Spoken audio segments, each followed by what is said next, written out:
Morena tātou, e wihi ana ki te atua whakahonoretia te ariki nui. E mihi ana ki ngā whanaunga o Ngāti Whātua ki o Rākei, e te iwi nui tonu, tēnā koutou, tēnā tātou katoa. Me karakia tātou. Tukua mai e te atua, te koro wai manaaki ki te iti me te rahi. Horahia mai tō aroha ki te ariki nui, ki ngā mana whenua, me ngā hui ngā tangata o tēnei rā. Nau te kororia, nau te kaha, nau te mana tapu. Kororia ki tō ingoa tapu, āmine. Welcome everyone. Just by way of quick translation, we acknowledge Ngāti Whātua ki o Rākei as mana whenua of this area. To all of our shareholders, those of you here today and our guests, we welcome you. May our meeting today benefit our community, our people and all those we serve. May our work together bring positive outcomes and may we treat each other with respect and understanding. Thank you all for being here today. I'll now pass over to our Chairman, Rob McDonald. Tēnā koutou.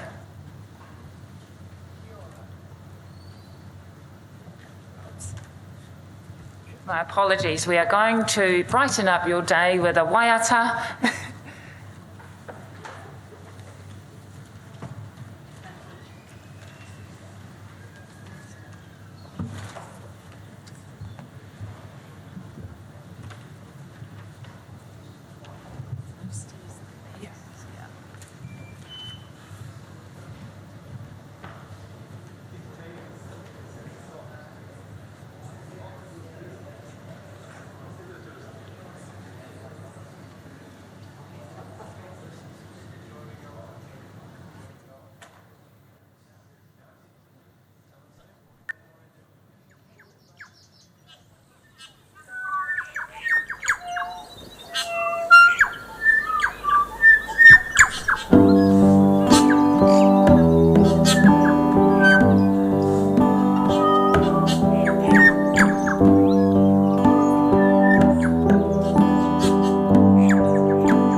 The Kiwi home. They come in all shapes and sizes. But how they look isn't as important as how they make you feel. It's not an understatement to say the home is the center of every Kiwi's life. And at Contact, we believe in advancing the quality of home life for all New Zealanders. We believe a well-heated, well-insulated home is a home you can relax in, rejuvenate in, thrive in. The kitchen is the heart of every home, where we can boil, bake, fry, grill, toast, roast, and whisk a smile onto the face of the whole family. Home is where we work, stream, connect, and communicate with the outside world. At Contact, we are always looking for new ways to help you save rather than spend more. And by home, we don't just mean your four walls, but Aotearoa, where we all call home. That's why at Contact, we are committed to leading New Zealand into a better energy future through renewable energy sources, so we can protect future generations and create a better home. Because at Contact, we believe home is the most important place in the world. Contact. It's good to be home.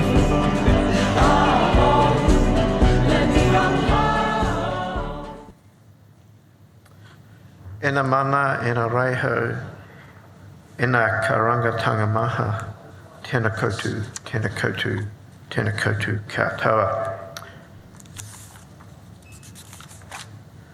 Good morning, everyone, and welcome to Contact's Annual Shareholder Meeting. My name is Rob McDonald, and I'm Chair of the Contact Board.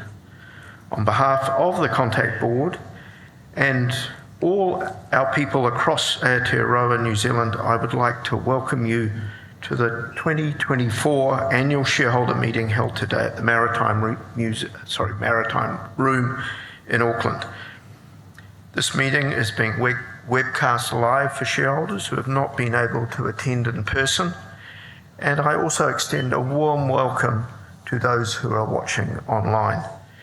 For those guests who are here in person, in the unlikely event of an emergency, if the alarm sounds, the duty manager of the venue will announce over the PA there are guests should leave through the marked exits. Venue staff will help evacuate guests through the front main entrance. There is an alternative exit through the loading bay at the rear. The assembly point is outside the Wildfire Restaurant and is accessed to the left of the building or below St. Alice, directly across the street, or the Viaduct car park, which is a 5-minute walk on the lower Hobson Street away from the wharf. As a quorum is present and due notice of this meeting has been given, I declare the meeting duly constituted and open for business. Firstly, I'd like to introduce others with me on the stage. Firstly, to my left is our Chief Executive, Mike Fuge. Next to Mike is our General Counsel and Company Secretary, Kirsten Clayton. And my fellow board directors, Sandra Dodds, John McDonald, David Gibson, Rukamoana Schaffhausen, Eleanor Trout, and David Small. Other members of Contact's senior leadership team are also here today, as well as representatives of our auditors, EY. As you will have noted, today's meeting started with a greeting from Rukamoana, followed by Contact's waiata, Mai Ranga, which is customarily sung to support the greeting. We do this because it is important we acknowledge our relationship with iwi stakeholders and the fact that we use New Zealand's natural resources to generate energy of which our iwi partners have an interest in.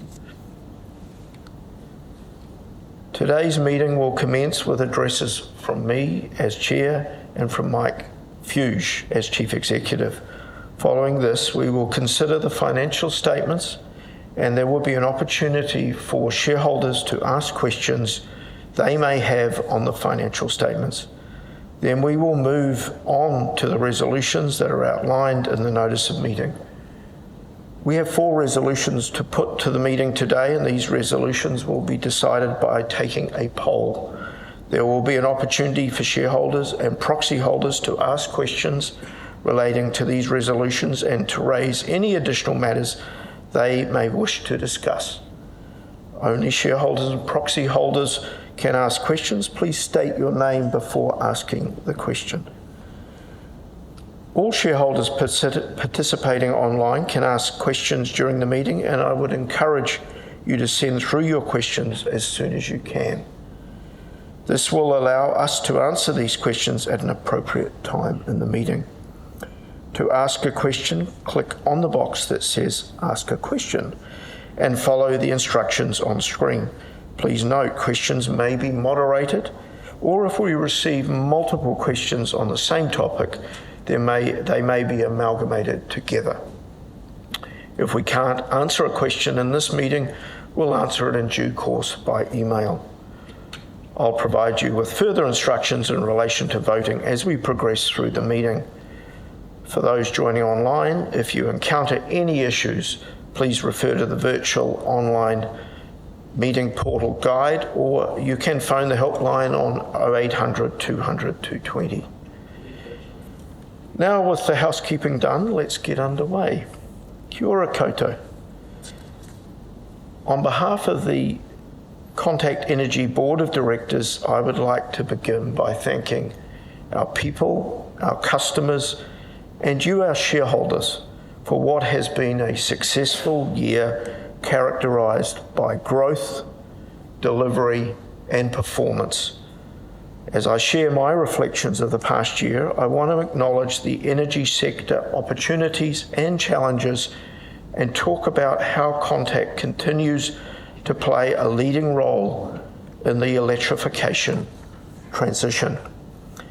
For Contact, 2024 has been a year of strong financial performance, significant investment and growth, and a granular focus on project delivery as we see our world-class geothermal power station at Tauhara, and soon our other geothermal power station down the road, Te Huka 3, come online.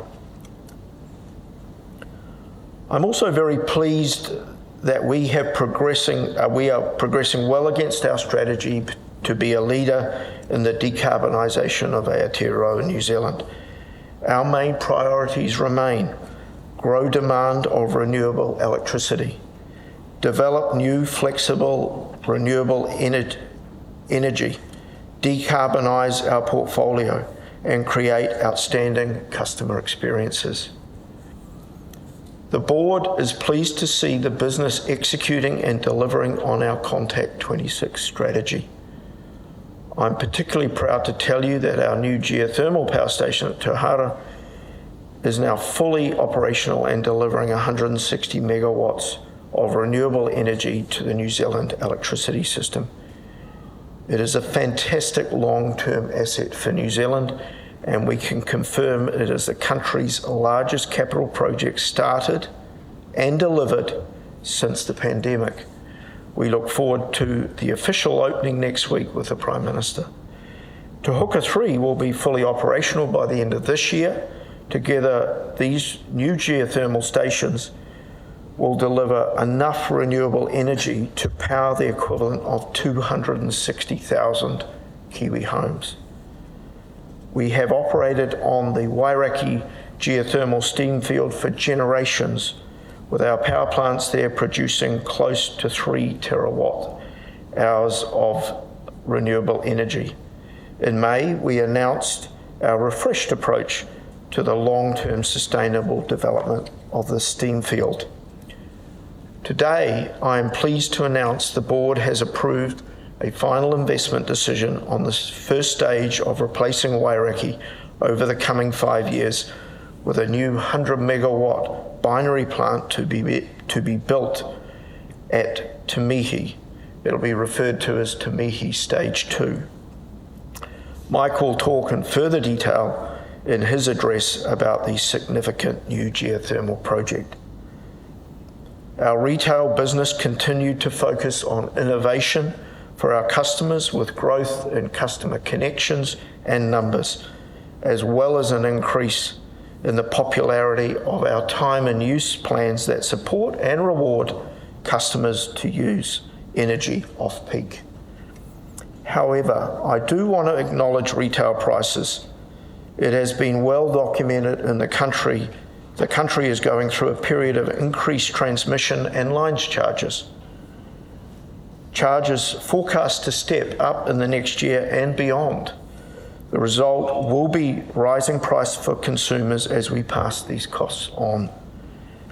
It's somewhat ironic that a portion of these price increases are due to higher interest rates, rates that were implemented to reduce inflation. There are two themes I want to touch on today. First, there has been significant commentary on whether the energy market is delivering for New Zealand after the highly volatile spot prices we saw in August. It is important to acknowledge this. These unprecedented market conditions were a direct result of a shortage of gas and dry hydrological year. I want to assure you that Contact is playing its part in our commitment to support the security of energy while simultaneously focusing on increasing renewable generation and the resilience of the electrical network. Having said that, we also recognise the very public impact the situation has had on certain businesses and communities, and while elevated electricity prices did not affect most as they were appropriately hedged, it did impact some. It is interesting to note that wholesale prices have now fallen well below the long-run marginal cost, yet there has been a deafening silence by those advocating change. As we transition to a renewable energy future, there will be periods of high prices and very low prices. That is the market, and the market is functioning. And we are preparing the company to be well positioned for this. The government has an important role in providing stable market settings and an environment that supports investment and long-term infrastructure competition. This will support the significant investments in the transition to electrification we all will make. At Contact, we have invested significantly.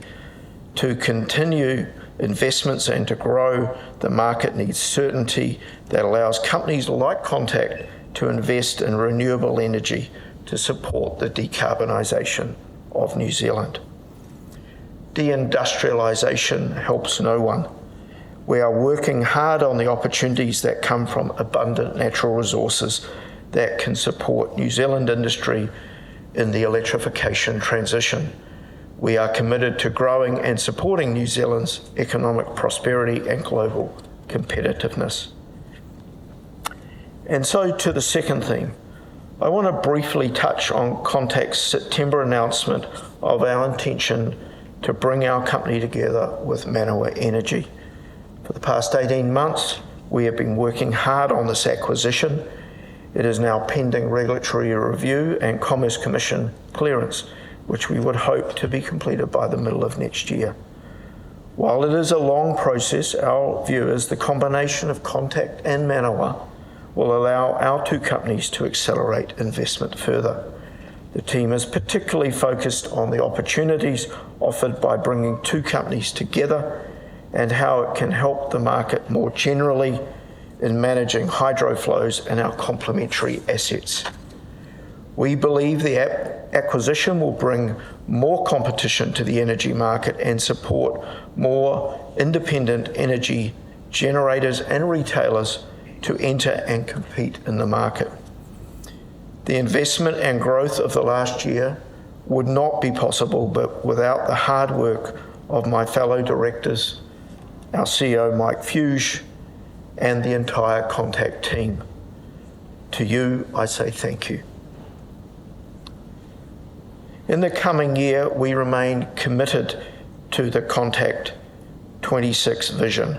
We will continue collaborating with our stakeholders, exploring new technologies, and advocating for policies that accelerate electrification.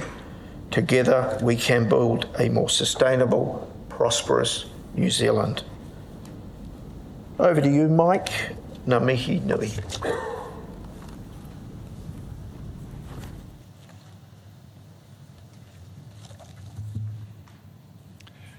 Tēnā koutou, tēnā koutou katoa, ngā mihi nui kia te koutou katoa. Thank you, Rob, for your kind opening words and setting the context for what has been an exciting year of delivery.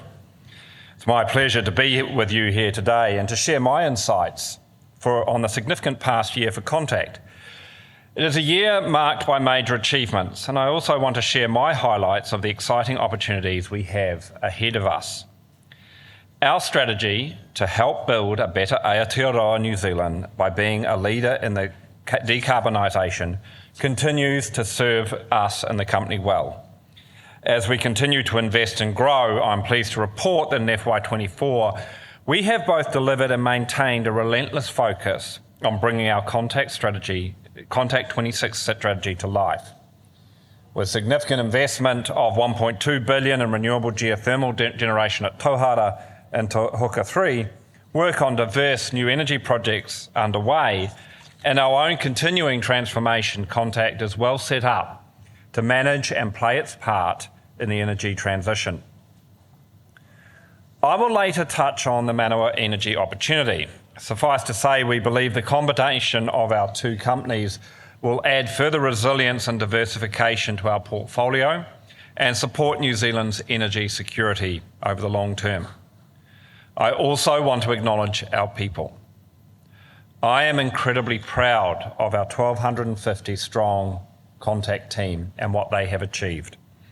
They are a group of passionate, dedicated professionals who come to work every day focused on delivering our strategy, the part they play as individuals to support the energy transition and to reach our goal of being net zero in our generation operations by 2035. We have delivered a strong 2024 financial performance with an EBITDAF of $663 million and a profit after tax of $230 million on an underlying basis. These results are before recognising the net movement in the onerous contract provision relating to the Ahuroa gas storage facility of $12 million within EBITDAF and $5 million within the profit after tax. Our financial performance demonstrates our underlying strength that is absolutely necessary to support our significant investment program. It is this profit and performance that enables us to maintain momentum in delivering existing and new renewable energy developments to support the energy transition and the wider New Zealand economy. It is worth noting that we invested double our profit into renewable development in this last financial year alone. The wholesale generation market was characterised this past financial year by hydro volatility that impacted operating conditions at the same time as gas supply tightened rapidly. This impacted wholesale prices as a result of more thermal generation. In anticipation of the Tauhara geothermal station coming online, we have increased contracted sales volumes. FY24 delivered 37 cents per share annual dividend to shareholders, up 6% from FY23.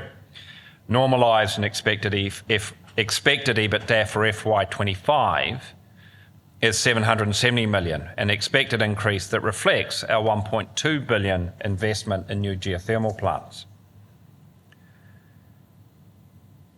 We believe decarbonising New Zealand does not require the deindustrialisation of this country. It means working alongside New Zealand's leading industries and businesses as they move to renewable and flexible energy use. Securing a long-term flexible demand agreement with New Zealand aluminium smelters in May was not only an important step forward for Contact, but for the nation. We are one of 3 generators supplying electricity to the aluminium smelter in Tiwai. In August, the benefit of this flexible demand agreement was realised when, for a brief period, electricity supply was constrained. The agreement with New Zealand aluminium smelters de-risks investment in renewable generation for a minimum of 10 years, up to 20. It contributes to energy security and helps preserve an important export industry, while at the same time supporting both the growth and decarbonisation of the New Zealand economy. Contact's legacy will be investment in building renewable energy generation and is a demonstration of our commitment to New Zealanders of both today and tomorrow. Next week, as Rob alluded to, we will be officially opening our new geothermal power station at Tauhara, which at full capacity will operate at 174 megawatts. It is a standout renewable energy project that will provide secure, baseload, reliable power to Kiwi homes and businesses, and is an outstanding long-term asset for the country. Soon after this, Te Huka 3, one of the world's largest single-unit binary power stations, is expected to come online for its 30-day reliability run. Both new geothermal power stations will produce clean, low or no carbon renewable electricity and operate around the clock, unaffected by weather or fossil fuel supply. Together, Tauhara and Te Huka 3 will generate enough renewable energy to power the equivalent of 260,000 New Zealand homes. Geothermal energy is an important renewable energy source and will provide and provides today invaluable baseload generation. It is New Zealand and Aotearoa's alternative to nuclear power, which is relied upon in many other countries without geothermal as an option. As Rob has announced, construction will soon begin on Te Mihi Stage 2. The new binary plant of 101 megawatts is expected to come online around the middle of 2027. This first stage of replacing Wairakei will ensure the muscle that we have built up these last 4 years constructing Tauhara and Te Huka 3 is deployed straight away and without interruption to ensure that this new project is also successfully delivered. This development will be phased with a further plant, Te Mihi Stage 3, which is expected to come online before June 2031, when the resource consent to operate Wairakei A and B geothermal stations will come to an end. Meanwhile, in the South Island, work on our first solar farm with our joint venture partner, Lysource BP, is underway at Kowhai Park precinct next to Christchurch Airport. This $273 million solar farm spans 230 hectares and features close to 300,000 panels. It is expected to generate 275 gigawatt hours a year, enough renewable energy demand for 36,000 homes. Contact will buy 80% of the electricity generated under a 15-year power purchase agreement. In addition to this, late this winter, construction also started on our first grid-scale battery at Glenbrook, on land leased from New Zealand Steel. This 100 megawatt battery will store excess electricity often generated by wind or sun in off-peak periods when demand is low and which may otherwise go to waste.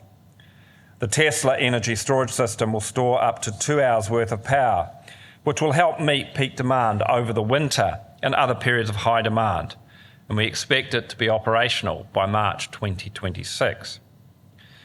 What's more, it will contribute to our transition away from fossil fuels in a constrained gas market, not to mention also support solar and wind generation development.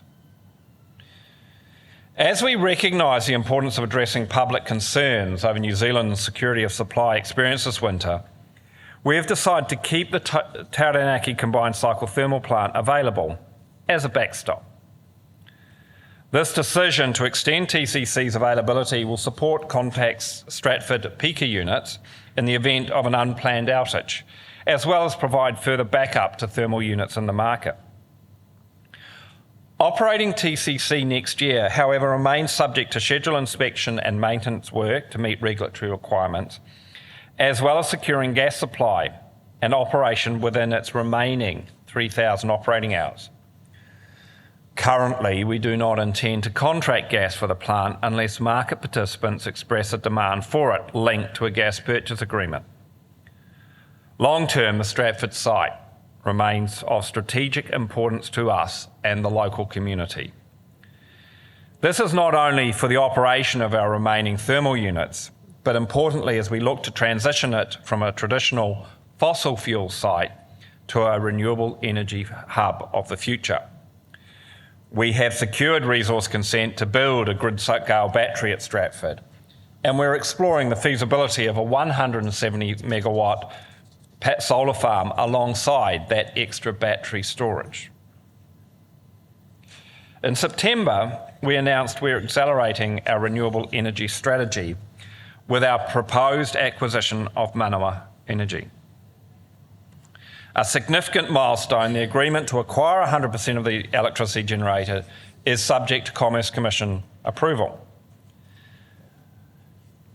This deal is about two independent energy companies coming together. It is a combination that will enable us to accelerate investment and innovation in renewable energy for the benefit of all New Zealand.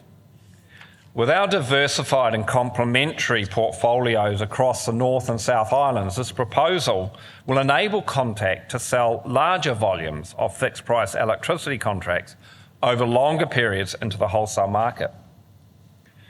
Contact and Manawa's hydro power stations generate higher amounts of electricity at different times of the year.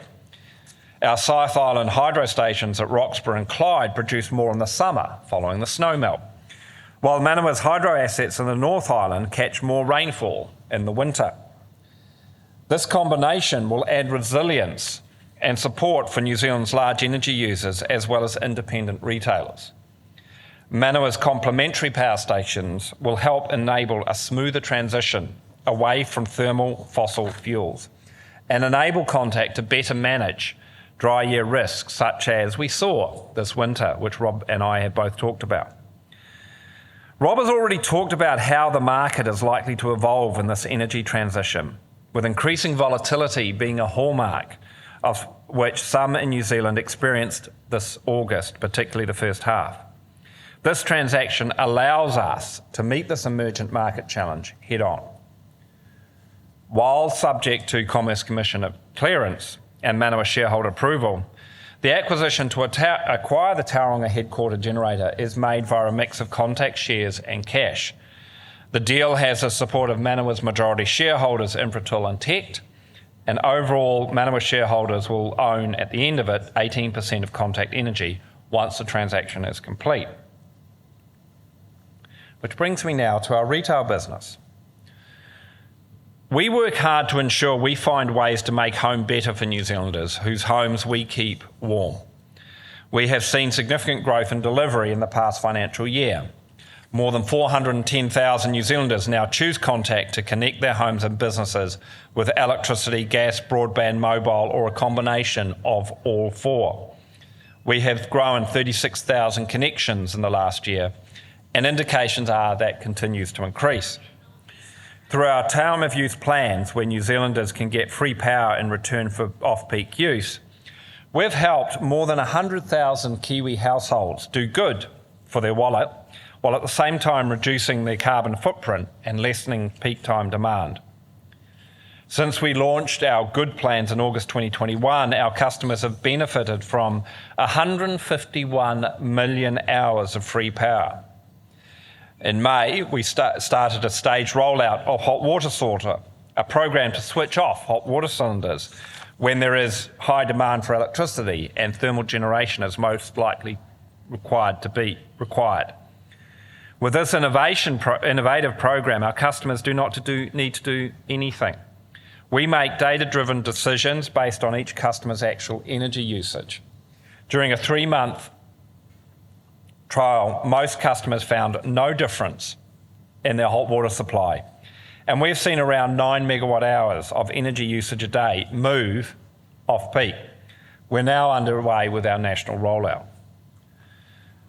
We remain acutely aware of the cost of living pressures on New Zealanders, and we believe everyone should have a warm, dry, safe home, and we're working hard to support New Zealanders' energy well-being.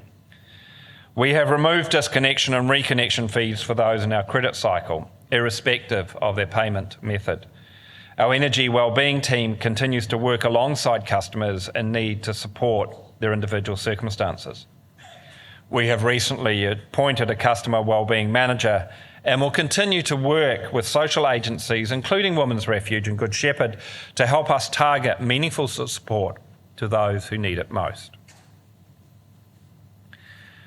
Before I finish, I do want to specifically acknowledge the upcoming retirements of two of my leadership team, Jack Ariel, our Major Projects Director, and Jackie Nelson, our Chief Development Officer.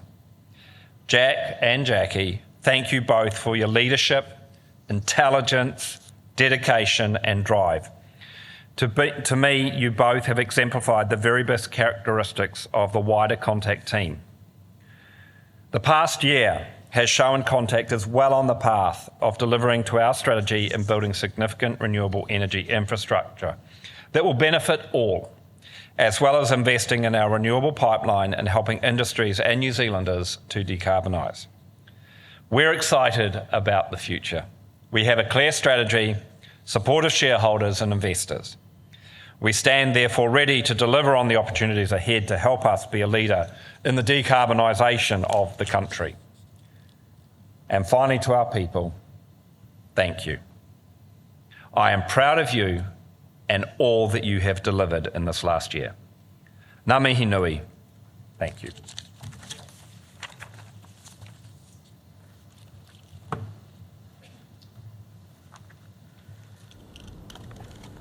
Thank you, Mike.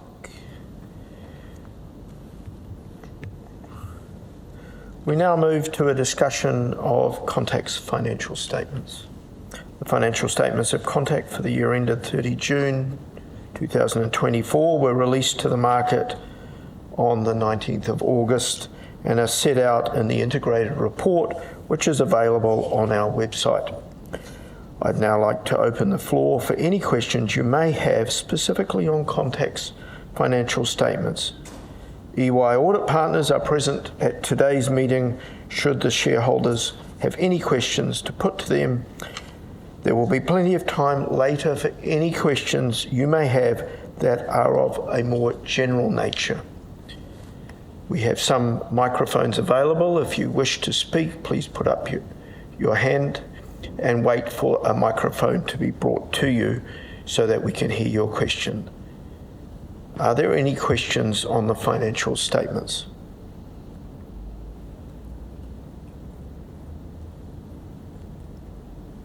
I'm coming. Here we go.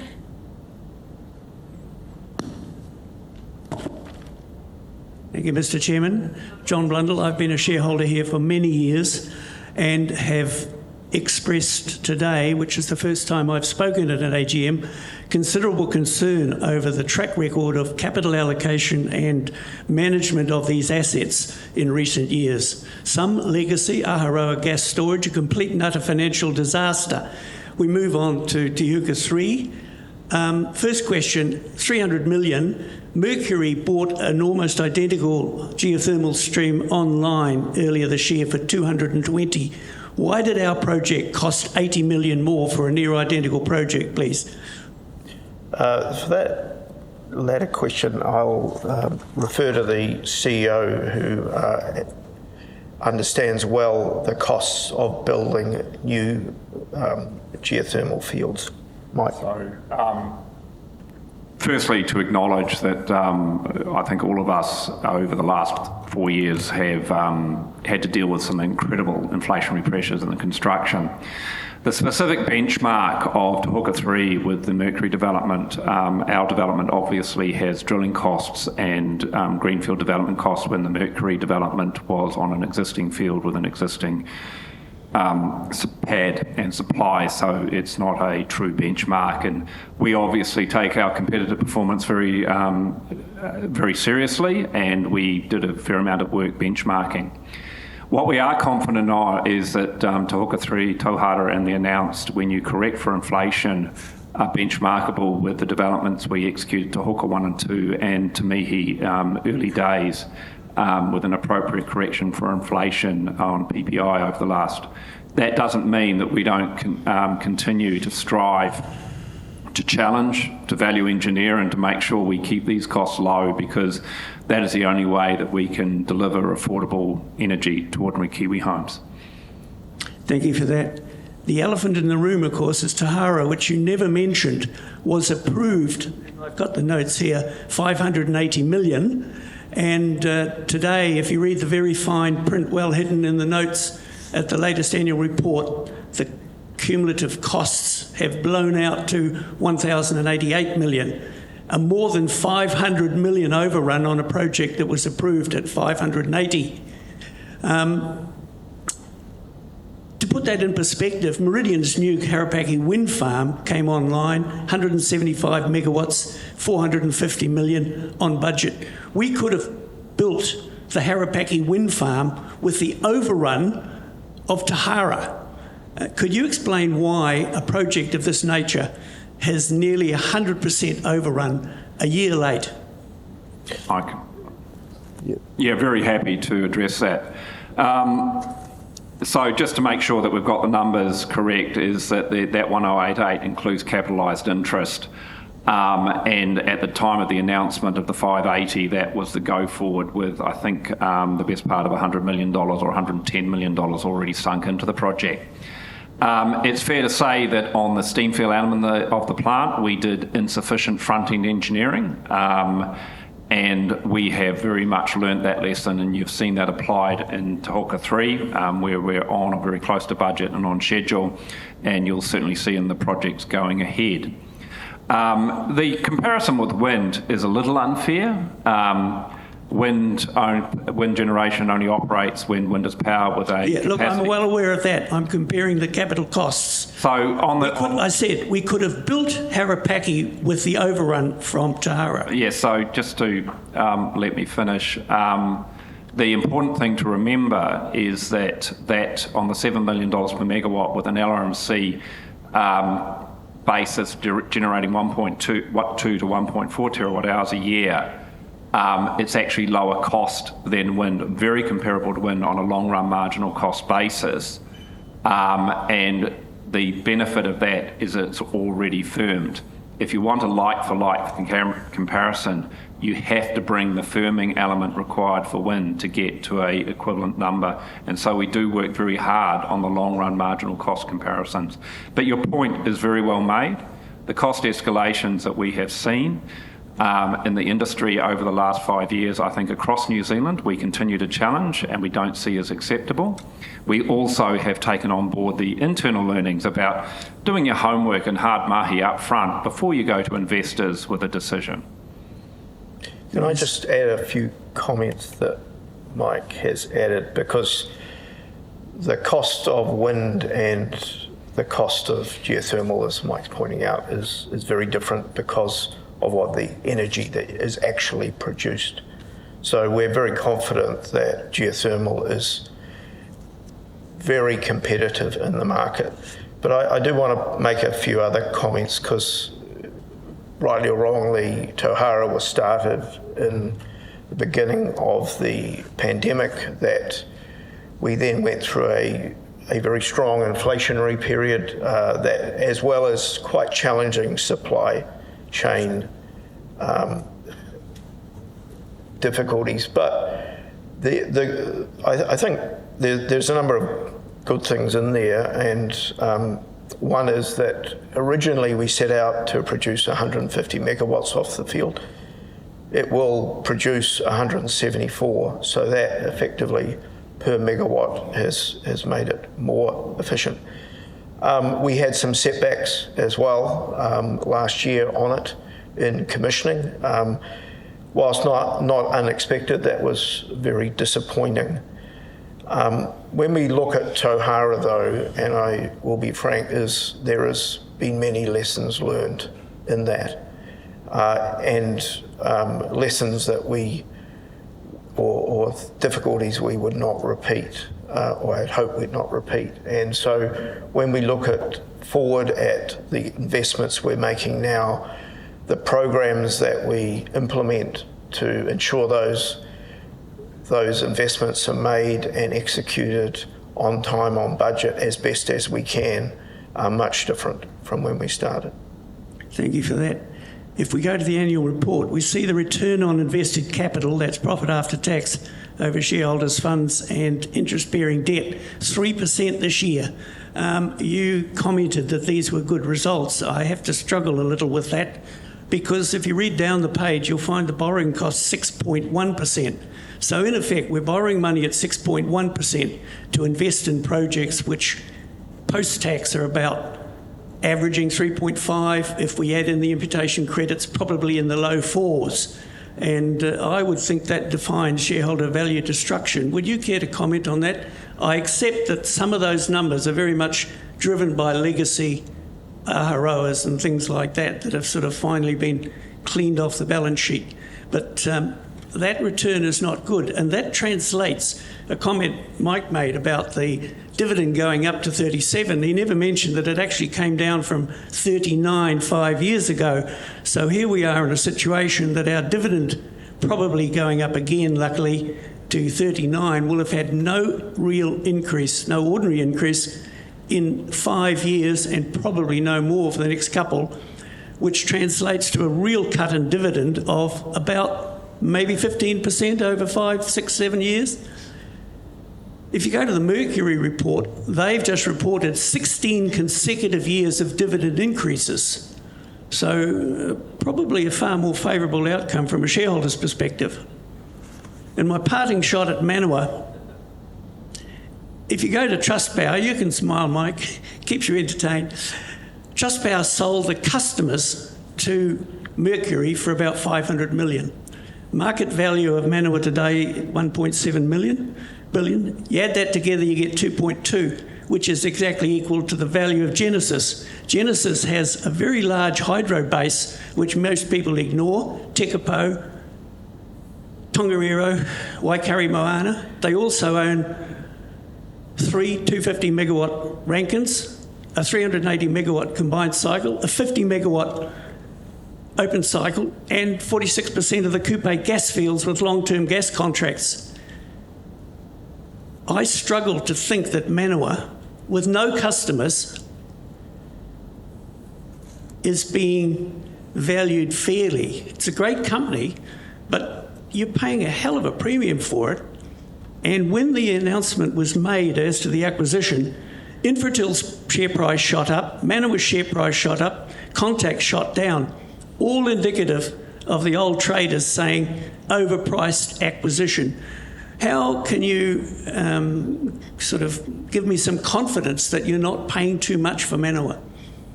Okay, there's a lot of questions in there. I'll just address them one by one. Firstly, there's comment about how can we invest if the returns we get on the existing balance sheet. Every investment we look forward to and analyse and execute has an expected return greater than our weighted average cost of capital. And what we expect is that will grow returns over time. So all forward investment is done on that basis. Just in terms of what you've described as the low returns from effective returns when using the balance sheet, Contact has historical cost. That includes acquisitions we make, as well as investments we make. It also includes the Clyde Dam. And I would say that those, as you point out, the market looks at those very differently than what's shown on our balance sheet. We quite intentionally keep historical costs. We don't go and revalue each year, but the returns that we have are they're pretty normal in the industry. So I'm not sure the balance sheet is necessarily the place you'd look for the returns. In the dividend, I want to be really clear about that, because you're factually absolutely right. And we quite intentionally did that. New Zealand had a period of very low energy prices through the 2010s.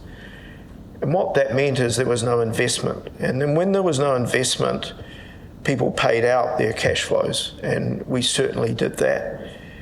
When we got to 2020, we clearly could see positive investments in front of us. But they would need equity, and there was no point paying out equity when we had good projects to go forward on. And so what you're seeing now is the realisation, both in earnings and in dividends, of those projects starting to pay off. The alternative is we just don't do any investments and we pay out as much as we can. And that largely was what was occurring in the 2010s. And that actually means we don't participate in the energy transition, and people may have a view on that, but we're very much of the view that we should be a leader in that.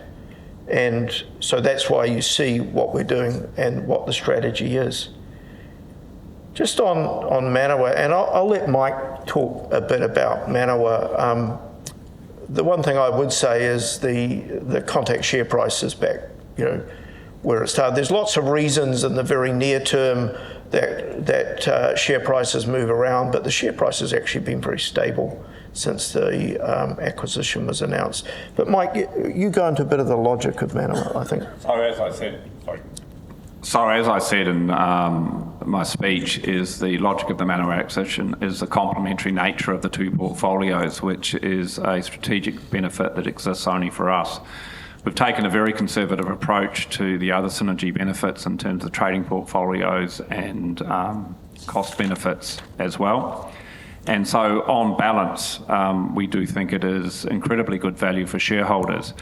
In an international context, the EBITDAF multiple paying for 100% pure hydro at 16 times, you wouldn't build hydro for that in this modern day and age. And certainly the deals that you've seen internationally where on renewable energy companies with development pipelines very similar to Manawa, up to 32 times has been paid. And so the benchmark, yes, I know Genesis Assets Wells from a former life, but the benchmark with thermal and oil and gas operators, which often trade at a 5 to 7 times EBITDAF multiple, is not appropriate in this instance. And certainly on a very fundamental basis, we came up with a good valuation, which was independently verified, and the share price performance since, I think, has fully justified that. Okay, if there are no more questions, we'll move on to the formal resolutions for the meeting. These are outlined in the notice of meeting sent to all shareholders in October. Voting on the resolutions will be by poll. Each resolution will be put to the meeting with the proxy voting results displayed on the screens. For those of you here with us in Auckland, you'll be able to cast your vote by filling out the voting card you received at the registration desk on the way in, and which will be collected at the end of the formal part of the meeting. If you're a shareholder or a proxy holder and did not register on arrival and wish to vote, please make your way to the registration desk just outside the room, and the staff of our share registry will assist you. If you're both a shareholder and a proxy holder, or a shareholder company representative, or have more than one holding, you will have received separate voting cards for each holding. When you vote on the resolutions, please complete all the voting cards given to you at registration. For those attending the meeting online, to vote, you will need to click Get Voting Card within the online meeting platform. You'll be asked to enter your shareholder or proxy number to validate. Please then mark your voting card in a way you wish to vote by clicking For, Against, or Abstain on the voting card. Once you have made your selection, please click Submit Vote on the bottom of the card to lodge your vote. Please refer to the virtual meeting online portal guide or use the helpline specified if you require assistance. Voting will remain open until 5 minutes after the conclusion of the meeting. Each resolution set out in the notice of meeting is to be considered as an ordinary resolution, and as such must be approved by a simple majority of the votes cast by the shareholders entitled to vote and voting in the resolution. For the information of shareholders, there are proxy votes received for the 4 resolutions. Our first resolution today relates to the re-election of an existing director, Sandra Dodds. It is my pleasure to move that Sandra Dodds be re-elected as a director of Contact. Sandra was first appointed to the Contact board in September 2021 and is the chair of the Audit and Risk Committee. A brief biography for Sandra is set out in the notice of meeting. The board unanimously recommends that shareholders vote in favour of her re-election. I'd now like to invite Sandra to speak in support of her re-election.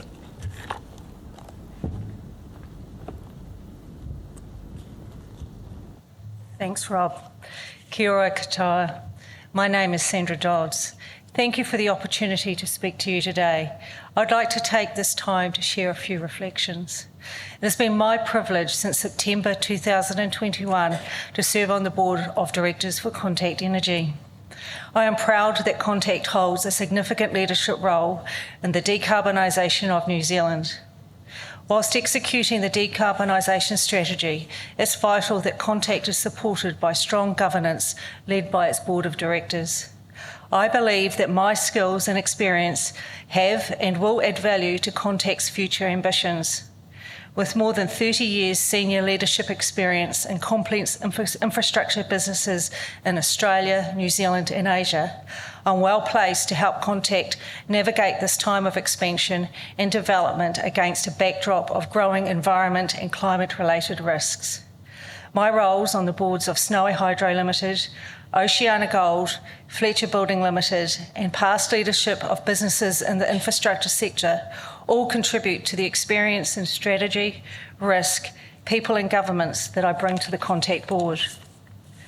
I am currently the chair of the Audit and Risk Committee for Contact, where it is my role to oversee financial reporting and the management of risk. It is essential that our business has appropriate systems in place to identify, assess, treat, monitor and report on material risks. Risks are managed by the board and potential consequences are a key consideration when making decisions and agreeing the company's strategy. I am proud to have served on the Contact board for the past 3 years.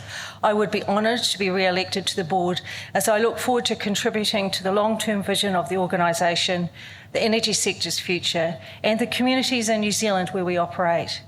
Thank you for considering my re-election to the Contact board today. Ngā mihi nui.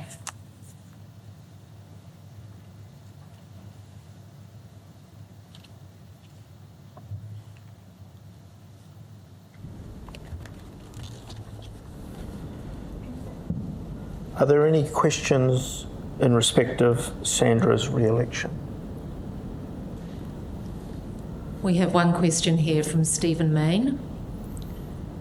Sandra, you were appointed to the Snowy Hydro Board in July 2019 and you also chair the Audit Committee. In October 2023, the ABC Four Corners program produced a TV show on the blowouts and delays in its $12 billion Snowy project. Four Corners contended that Snowy Hydro failed to inform the Australian public about problems as they emerged.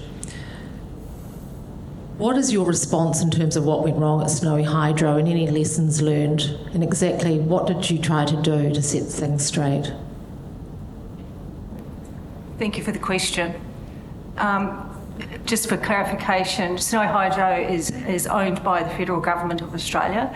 It would not be appropriate for me to make any comment on any of my boards in this forum, other than to say that I report directly to the Minister of Finance and the Minister of Energy.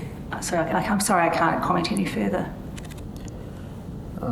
Thank you, Sandra. Some interesting details in Mr. Main's question for those proponents of Lake Onslow. Okay, let's keep moving. Please now complete your voting card beside Resolution 1. Please select for any of for, against or abstain in the appropriate place of the voting card. Our second resolution today relates to the re-election of another existing director. It is now my pleasure to move that John McDonald be re-elected as a director of Contact. John joined the board in November 2018 and is chair of the People Committee. A brief biography of John is set out in the notice of meeting. The board unanimously recommends that shareholders vote in favour of his re-election. We will now hear from John.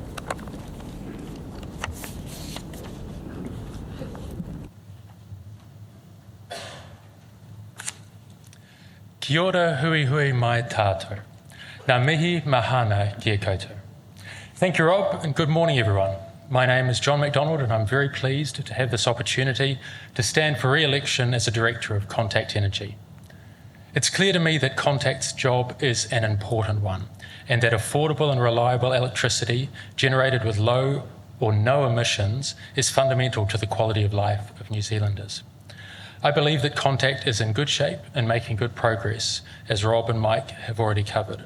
I'm particularly excited with the announcement today for the redevelopment of our Wairakei operations and the construction of another Te Mihi power station. But I know there is a lot more to do, including building more renewable generation, expanding our retail offering to our customers, managing in an increasingly digital world, and ensuring our business is responsive to the challenges and opportunities ahead. As part of my current director responsibilities, I am chair of Contact's People Committee. People are key to our success, particularly during such an eventful period for our business, where we are growing into a host of new areas like wind and solar generation, along with grid-scale batteries.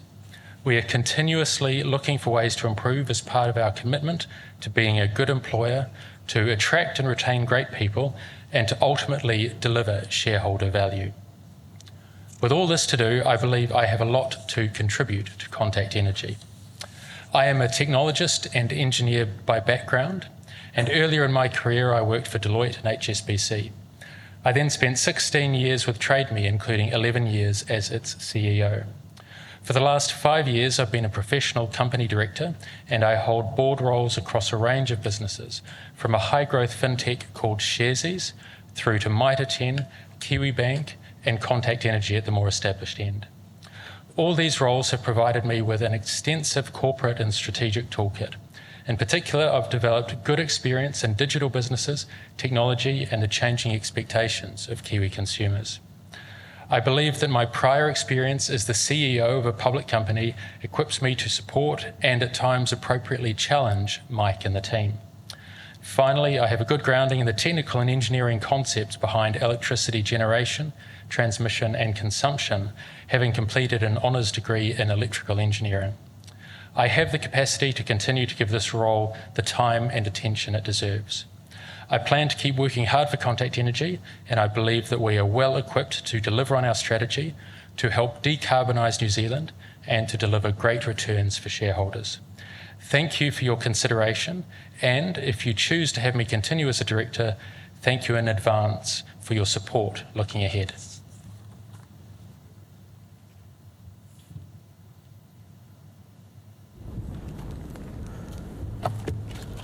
Thank you, John.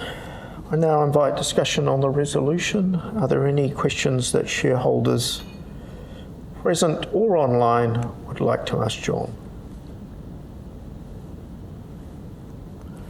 Okay, doesn't appear to be any questions. Please now complete your voting card beside Resolution 2. Please indicate your vote by marking any of for, against, or abstain in the appropriate place in the voting card. Our third resolution today relates to the election of a director who was appointed to the board since our last annual meeting. It is now my pleasure to move that David Gibson be elected as a director of Contact. David joined the board in February 2024 to fill a casual vacancy. He is a member of the Audit and Risk Committee. A brief biography for David is set out in the notice of meeting. The board unanimously recommends that the shareholders vote in favour of his election. I'll now invite David to speak in support of his election.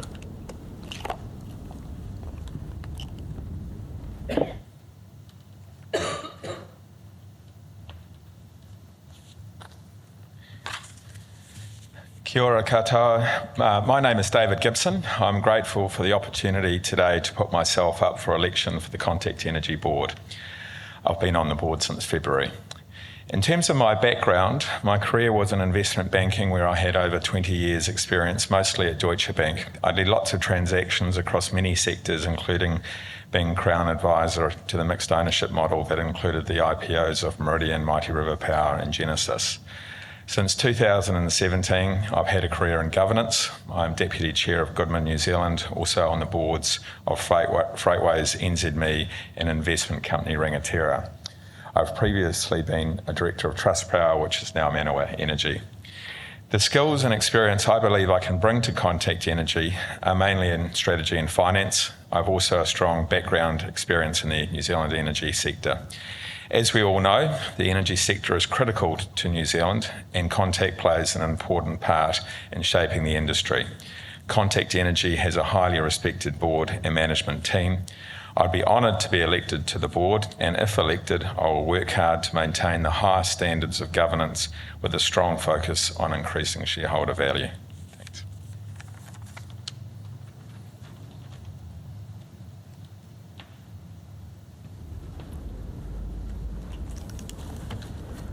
Thank you, David. I now invite discussion on the resolution. Are there any questions that shareholders present or online would like to ask David? We have one question from online from Stephen Main. Could the new director, David Gibson, and the chair comment on the recruitment process that led to his appointment to the board to fill a casual vacancy after last year's AGM? Which recruitment firm was involved? And did the full board interview David? And did they interview any other candidates? Did David know any of our directors before engaging with the recruitment process? Yes, we ran a full recruitment process that included the use of an external recruitment advisor, that was Sequel Partners. Interviews were undertaken by a subcommittee of directors followed by all meetings with directors. There were other candidates who were interviewed as well. New Zealand is a small country, and if you understand, as David mentioned, his career as an investment banker was widespread, so it would be unusual if some directors didn't know David. But what I can say is David is not on the same board as was not on a previous board, so we have no cross boards with other directors. Okay, there are no other questions. Please now complete your voting card beside Resolution 3. Please indicate your vote by marking any of the for, against or abstain in the appropriate place on the voting card. Okay. The last resolution to be considered relates to the auditor. I now move that the directors be authorised to fix the fees and expenses of the auditor. EY is Contact's auditor. This resolution proposes that the board be authorised to fix the remuneration of the auditor, which is the conventional practice for New Zealand listed companies. It reflects the fact that the level of the auditor workload and therefore fee may need to vary from time to time to take into account changes in the company's size or complexity or changes in the law. I now invite discussion on the resolution. Are there any questions? We have one question. This is a question from Stephen Main. What would happen if shareholders voted down the resolution that pop up at every NZSE listed company to give authority for the board to approve payments to the external auditor? Has it ever been voted down, and why does the government make us bother with this? And then staying with issues around the auditor, how long have Ernst Young had the gig, and when did it last go to a competitive tender?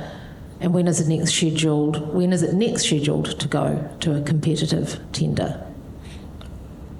I don't think we've ever had a question on this resolution before, but this is simply a requirement of the Companies Act. And I do note the government is undertaking a review of the Act, and the review hopefully will look at the workability of this provision. But it doesn't generally present an issue. Just the questions on EY. EY was appointed 2 years ago following a competitive tender. The audit partner is rotated every 5 years, and our policy is the auditor serves a maximum term of 15 years. Any other questions? Okay. Please now complete your voting card beside Resolution 4. Please indicate your vote by marking any of for and against or abstain in the appropriate place on the voting card. Okay. Staff from our share registry will now collect your voting papers. Please place your voting paper in the ballot boxes as they are passed around. Shareholders participating via the virtual meeting should now submit their votes online. Voting will remain open until 5 minutes after the conclusion of the meeting. Votes will be counted and the results announced on the NZX and ASX this afternoon. I'll just give a minute so that can occur.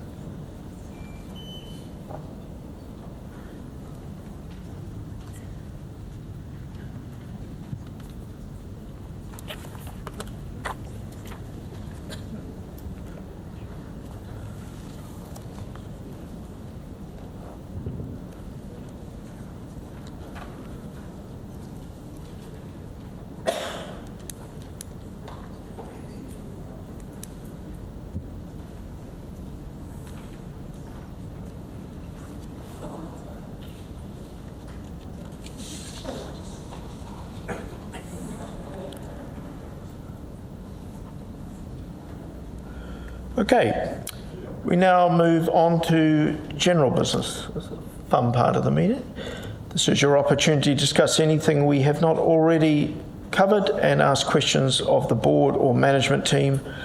Before I open the floor to questions from those present and online, we have one question submitted prior to this meeting. The question relates to our stance on climate change and how this impacts on our business operations. The impacts of climate change as borne out by the extreme weather events and rising global temperatures affect us all. As a leading New Zealand energy generator and retailer, we have the responsibility to communicate to our shareholders, our stakeholders, and the communities in which we operate about the steps we are taking to manage and mitigate climate-related changes alongside leveraging opportunities that arise. This year, we produced our first climate statement, which you can find on our website. It outlines how we are addressing and planning for a sustainable future. Does anyone present or online have a question? We do have a couple of questions online that we could start with. I think we've got some questions in the meeting. We'll start with in the meeting. Kia ora everybody. Peter Moosberger, small shareholder. Some years ago, I think if my memory serves me right, Mercury set up a situation where we could visit one of the geothermal fields. Does Contact have a similar policy for shareholders to visit? Is it Tauhara, which is opening with Mr. Luxon next week? And would shareholders be able to visit that opening? It is Tauhara that is opening next week. As you can imagine, geothermal sites are large industrial units, and there are material health and safety issues. But Mike, I'll get you to... Yeah. So unfortunately next week, with the combination of commissioning activity and the opening, the attendance is relatively restricted, and indeed we've had to turn people away.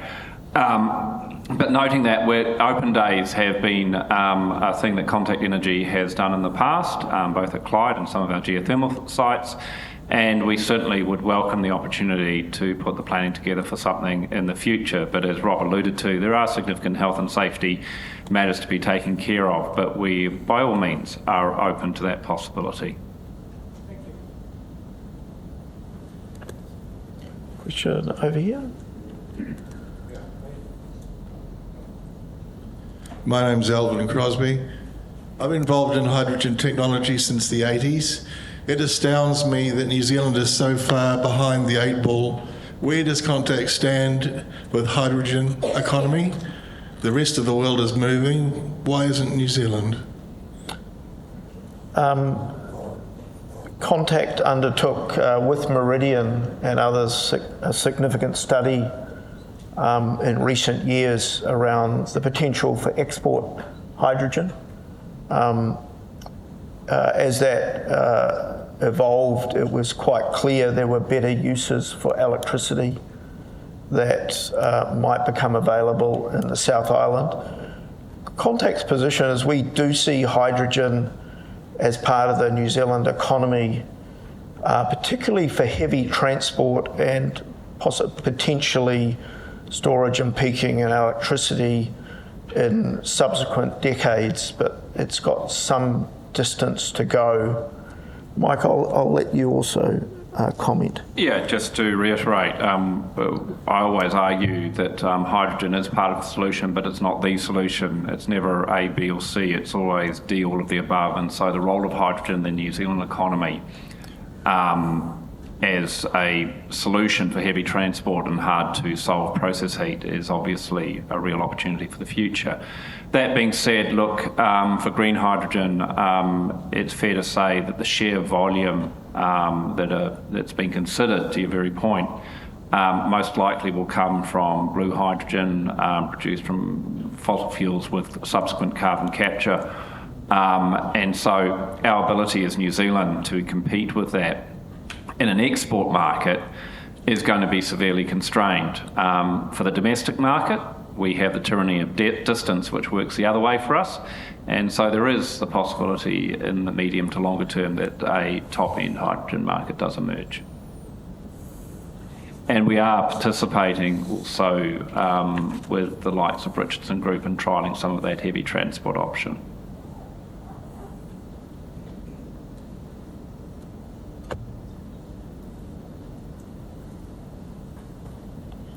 Lynn Weber, shareholder.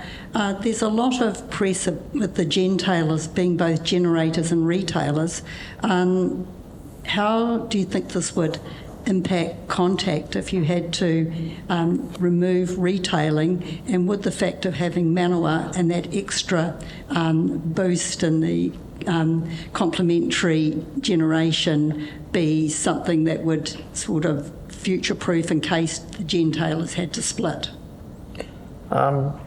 Let me address that, because structural separation won't produce one more electron for the transition, and I think that's quite important. If you look at the past year of these, particularly in August, the very volatile energy prices, retail customers didn't really see that at all, and that was largely the strong retail base produced by gentailers was able to protect against that.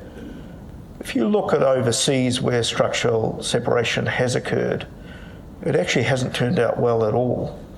And as Mike mentioned, there are a number of things we're now doing with our retail business as we head towards transition that we think actually make the current model more compelling. And this virtual demand that we're talking about with hot water and other things in the house, I think that's going to be a source of how we manage our way through the transition and dry years and things like that. So gentailers having a retail arm, I think, will become more important, not less important, as we go forward. Thank you for the question.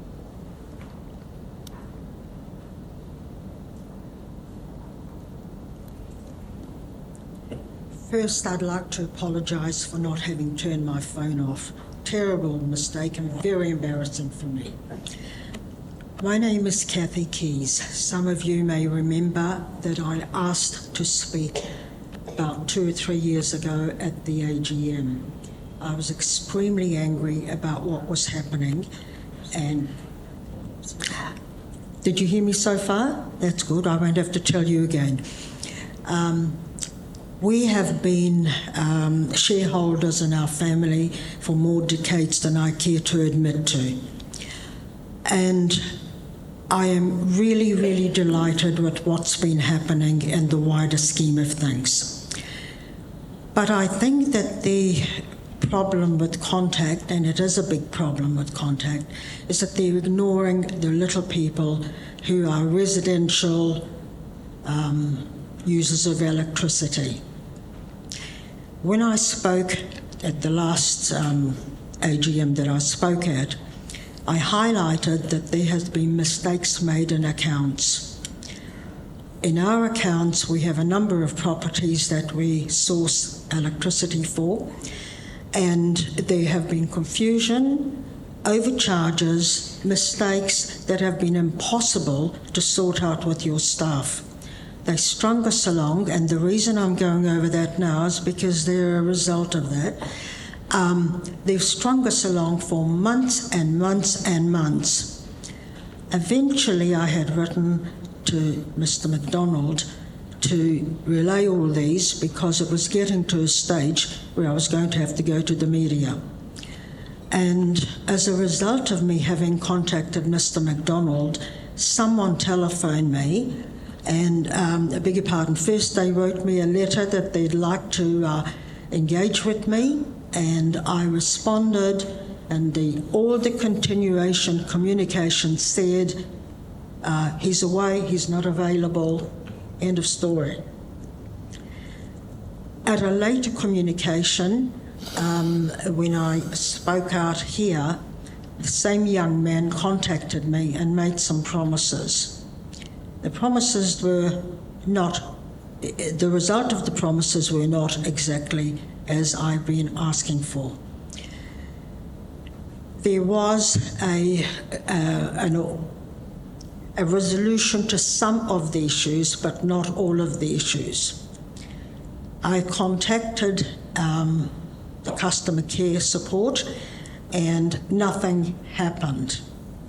In the end, long story short, we were away on holiday, and we have received the call to say something along the lines that we'll meet with you or mediate with you and that sort of thing. And that was fine, very welcome.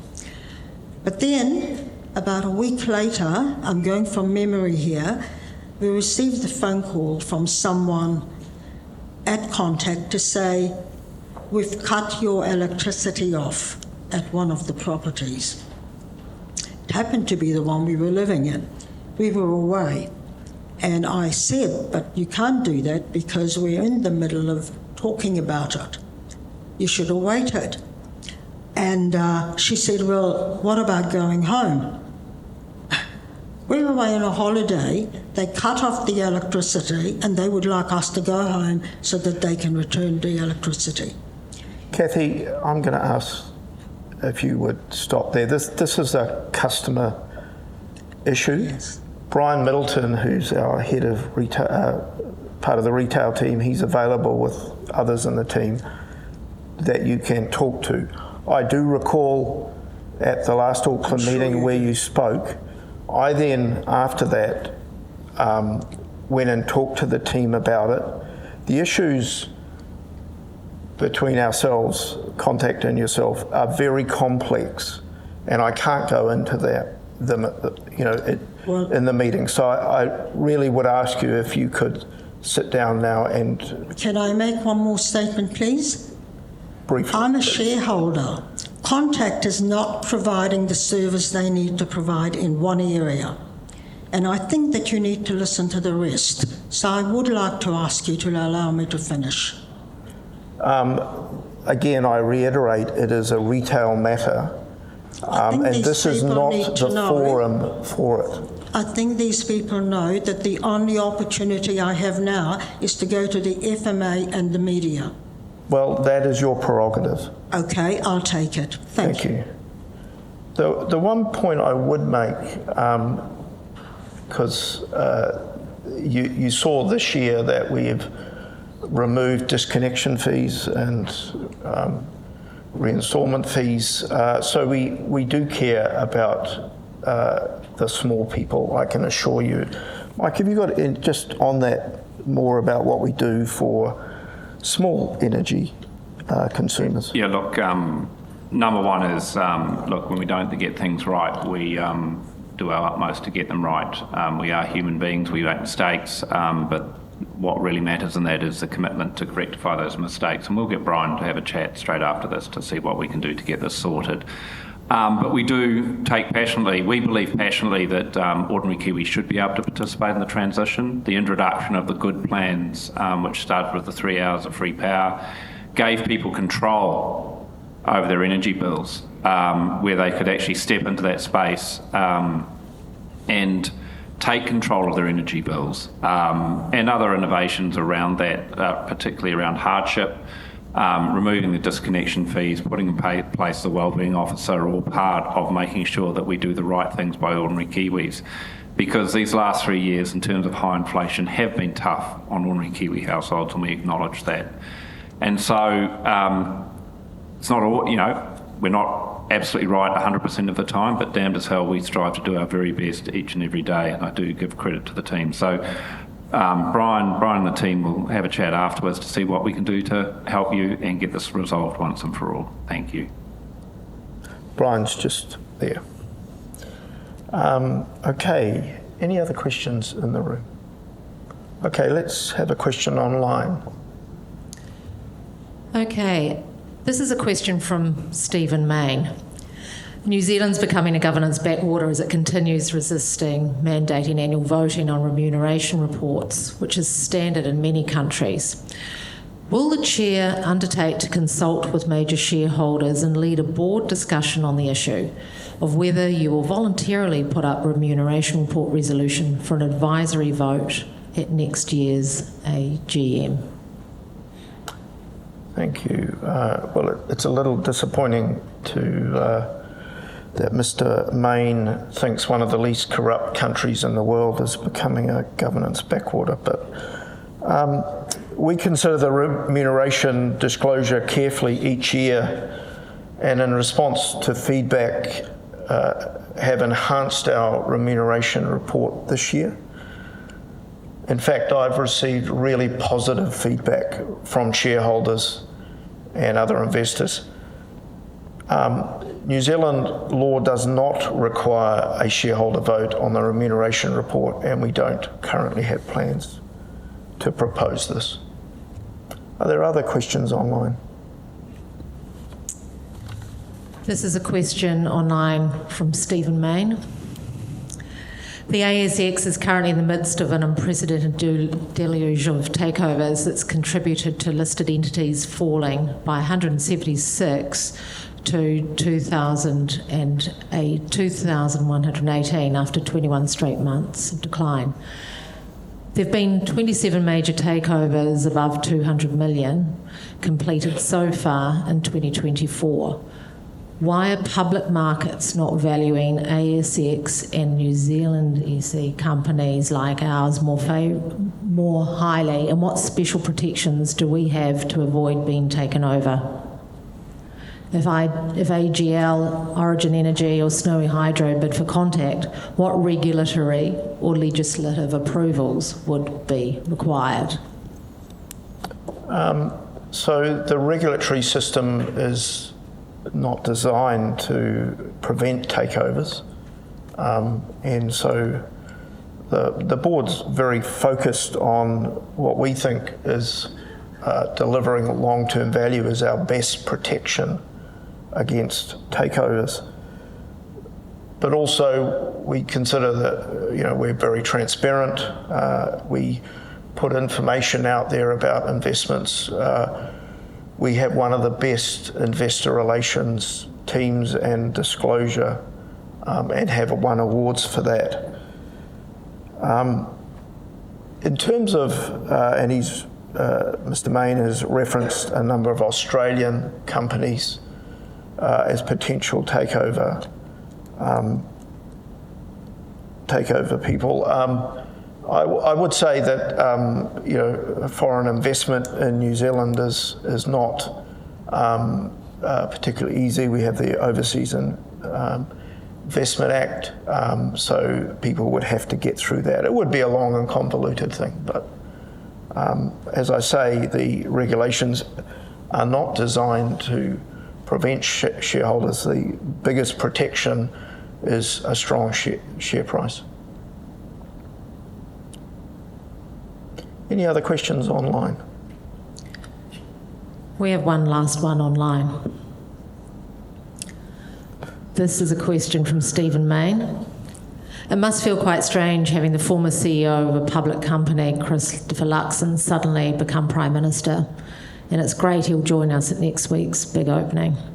Did any of our directors or senior executives know Mr. Luxon before he went into politics? And are there any early signs that the new government is more pro-business than the previous government? If there is one policy change or investment the Luxon government could do to assist our business, what would it be? And then finally, also any thoughts on what Trump's election could mean for us? Okay, it's probably the first question. So I did obviously know Mr. Luxon. We worked together for 5 years when I was the CFO of Air New Zealand.